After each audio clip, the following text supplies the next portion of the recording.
One of the biggest misconceptions I think about chiropractors is that we only deal with the spine or your back, and therefore we can only deal with or treat the low back, mid back, and the neck. However, this is just not true, and our skills and what we can deal with in the body go so far beyond just the spine. So in this video, I'm going to show you exactly what areas of the body we can treat, and therefore what conditions we can treat. So if you came to see a chiropractor, you got a better idea of what we can help you with. Let's begin.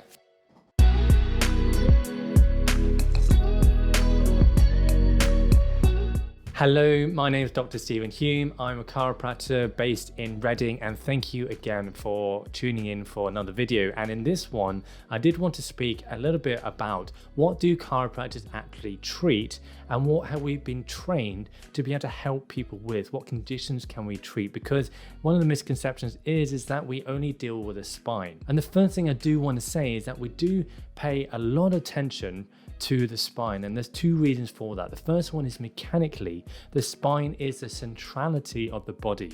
There are over 100 joints within the spine, and it is essential for pretty much every movement within the body. You can hardly move an arm or a leg without the spine knowing about it, and you know this if you suffered with back pain in the past, that you only have to lift up your cup of tea. If it's severe enough, you only have to lift up a cup of tea and it then sets off your low back pain. And so the first thing we want to check with everyone is that the spine is moving correctly, and when we check people, we're checking for the proper motion as well as the position of each one of the bones within the spine, and then we make corrections based on what we find to ensure that there is proper function, proper movement. In the same way that if your car tire is not aligned properly, you're going to get more wear and tear in certain areas of that tire, as opposed to the wear and tear being dissipated over a large area. And the similar thing occurs with the joints. And so if you get a restricted joint, basically you're going to have a distortion in the mechanics, and that's going to put more injury or more stress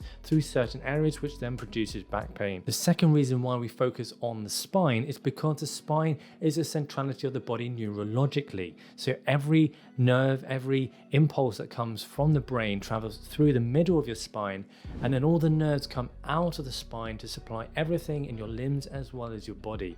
So if there's any problems within the spine, you'll have a potential for an irritation to a nerve, and that irritation is going to cause a loss of function to wherever that nerve is going within the body. One of the most common examples here is sciatica. You get a classic example where you have a distortion within the joint, i.e. the disc, which then puts pressure on the nerve and then causes pain down the leg. But a similar thing can happen in different areas of the body, and some of them are not quite as obvious as that. So that's why we focus on the spine, but we're not limited to the spine. In the same way that we check the joints in the spine, we can also check the joints elsewhere outside the spine. So that can include the hip joint, the knee joint, the ankle joints, and the feet, including the shoulders, the elbows, as well as the wrist and hand. So we assess the joints in those areas for proper motion and position, and then we can make adjustments or corrections based on what we find to improve the function in the same way that we're improving it in the spine. The other area we've been trained to treat is the muscular system. Chiropractors have a very in-depth knowledge of the muscular system, one of the best out there. And when we train at chiropractic college, we've got to know every single muscle within the body, where they attach to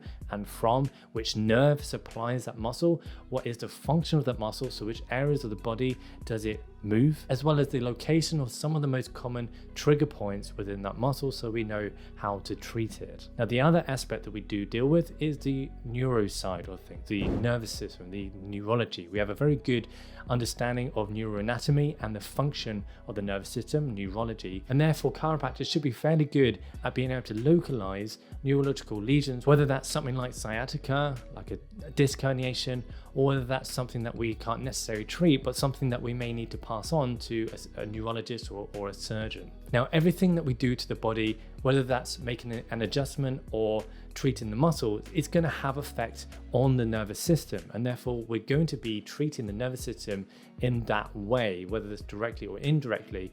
But also, if you have a lesion such as a disc herniation that's causing pressure on a nerve, causing pain down the leg, then the effect that we have on the joints and the muscles to treat that is going to have an effect on the nervous system, and therefore have an effect on the neurology of the body. However, some chiropractors will go above and beyond that and train in what we call functional neurology, so that the treatment that they're using, whether that's adjustments or the way that they treat the muscles, can better affect the nervous system in a positive way. So in summary, we treat the neuromuscular skeletal system. That's anything to do with the bones, the joints, the muscles, and the nervous system.